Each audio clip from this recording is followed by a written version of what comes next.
go ahead and begin with our regional press conference. We'll begin with the hosts, the Louisiana Raging Cajuns. We're joined by head coach Gerry Glasco, student athletes Sam Landry and Brooke Ellestad.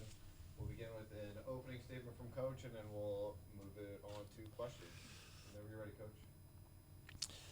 Super excited to play and get back out on the field in front of our crowd.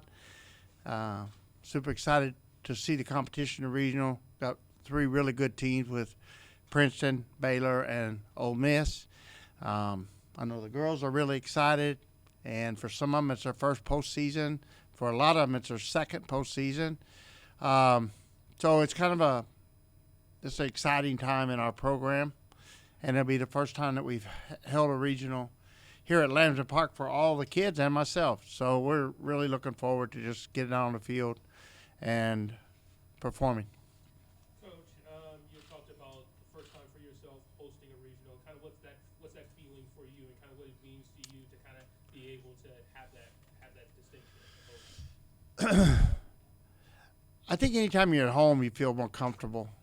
So I think that I'm excited about my kids being on the field in an environment that they're comfortable with, and I think that there'll be a huge boost on Saturday and Sunday, and tomorrow night if we play at the regular time. If we move the game up till in the morning for weather, then that will affect the crowd, I think. But I think there'll be a really good support system from the fan base in the final rounds, and I look forward to that. Sam, we'll start with you. Just, to know that you guys have gotten to this point in the season, you have the opportunity to host a regional. How exciting has it been for you guys? It's super exciting to know that we've progressed the whole season. A lot of people at the beginning of the season didn't know what our postseason was going to look like, and I think that we've proven ourselves and we've shown that we're ready to work and we're ready to hang with anybody we're on the field and just compete. And so it's super exciting to be able to be here and to show that everything we did all season has a reward for it. I think for some of us it was almost like a weight off our shoulders to see that Louisiana in that host spot, because we've been working for it since day one. And just to see that all of our hard work finally paid off, I think it was just like we were so excited. Brooke, is this week the reason you came here?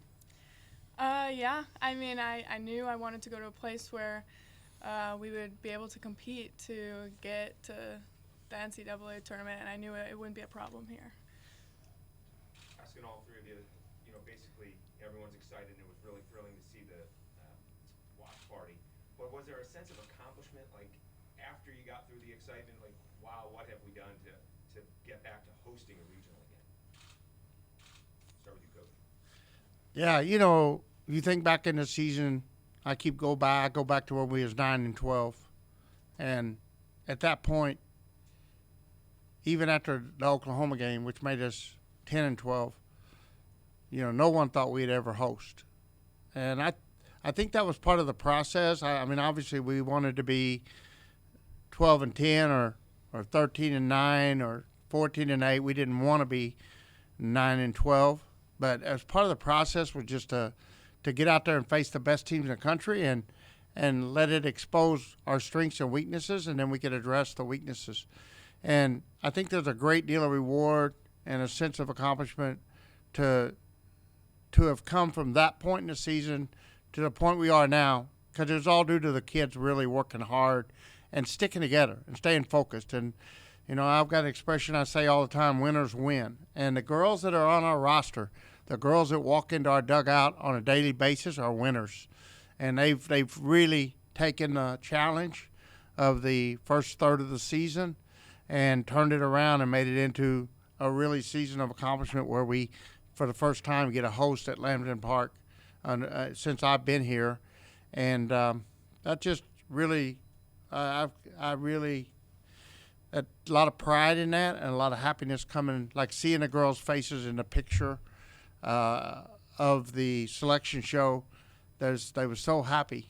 That's probably my biggest thrill of the season, is just that look on their face at the selection show. Same for the girls. excitement more? Yeah, I think I'm very excited for our team. Just being able to be able to give that to our team and to have that, I'm very excited for Coach Glasgow. You know, like you said, it's the first time he's hosted since he's been here, which is amazing. But yeah, we're just ready. We're ready to work. We're ready to prove that we deserve the host. And yeah. I think to add on, after the initial accomplishment feeling, I think we all kind of thought the same thing of we have a job to get done this weekend, and we're so excited to get to work and get to do it. Brooke, Sam, with hosting, how helpful and kind of big of a boost it would be to have seeing your fans like not even that far and being able to come here and support you guys? I mean, our fans travel so well regardless, but to be in our home turf, like Coach Glasgow said, it's just more comfortable, and to be able to see our stands be packed. I mean, the LSU game was a brand new experience for me. I've never played under something so sold out before, but I can't wait to see what happens tomorrow.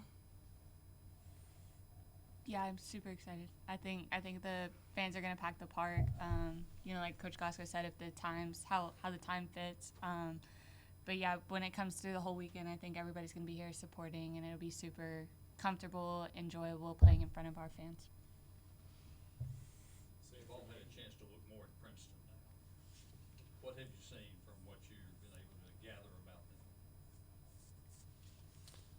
They're a very good offensive club. They're a very well coached club. They use a short game. They've run a lot of suicide squeeze throughout the season.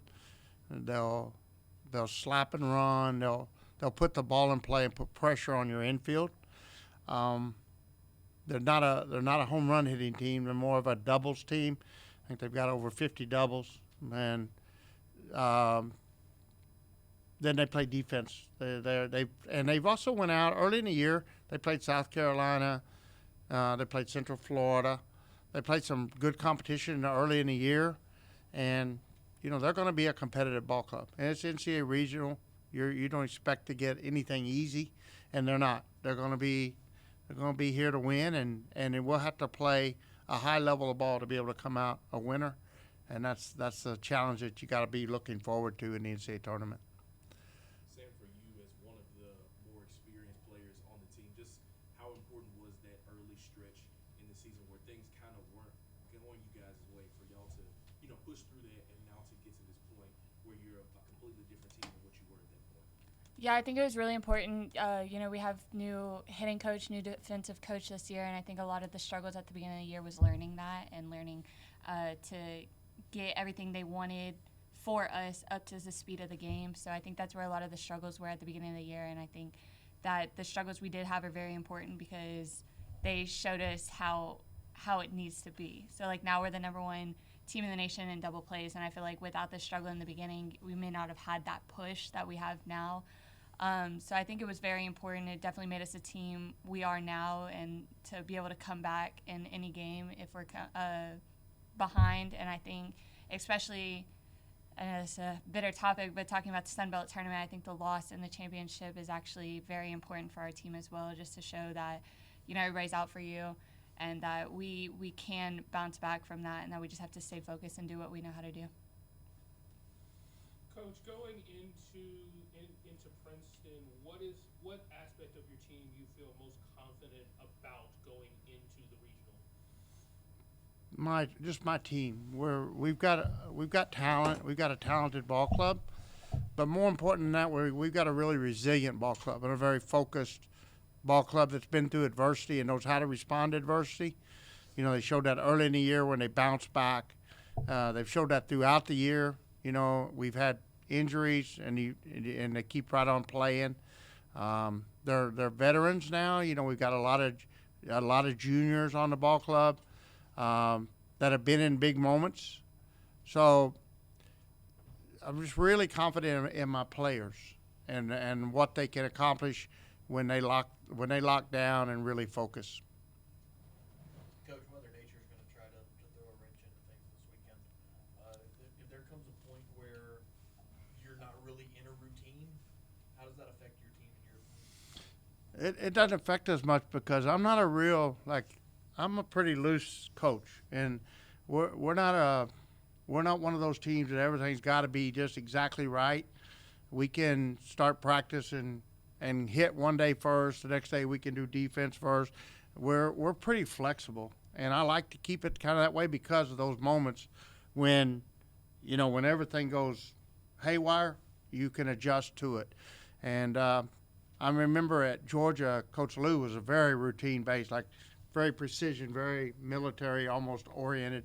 And we would actually have chaos days. We had to add them in so that we could adjust to chaos. And so I think that our team were able to adjust, and we play really well at different times, at odd times. You look back at the Sun Belt tournament, the 10 a.m. game was probably the best game we played. We was hitting at 6:30 that morning. That's the first time we were up and going at 6:30 to batting practice. I think we started at 7, but it was a totally different routine than we'd had the whole year, and that was probably our best performance in the last month.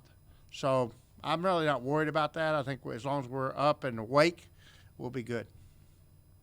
Brooke, we had talked about before, I think you had said something along the lines of, to have a lot of the successes that you had this season, you had to face a lot of failures. Just how important was it to go through some of those early struggles in the beginning of the season to now become where you are at this point?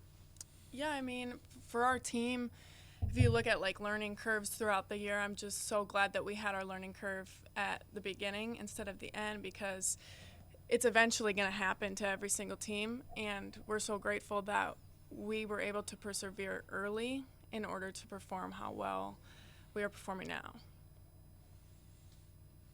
Along those same lines, for both of you, what area do you feel like you've improved the most since early March? You want me to take it? I mean, and I feel like every aspect Yeah. we've improved so much.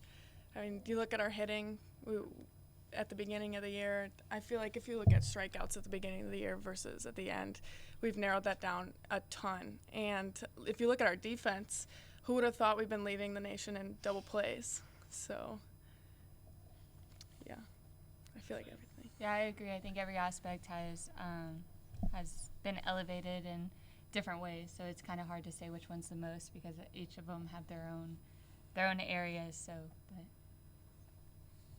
Anything else? All right, guys. Thanks. Good luck. Thank you. Thank y'all.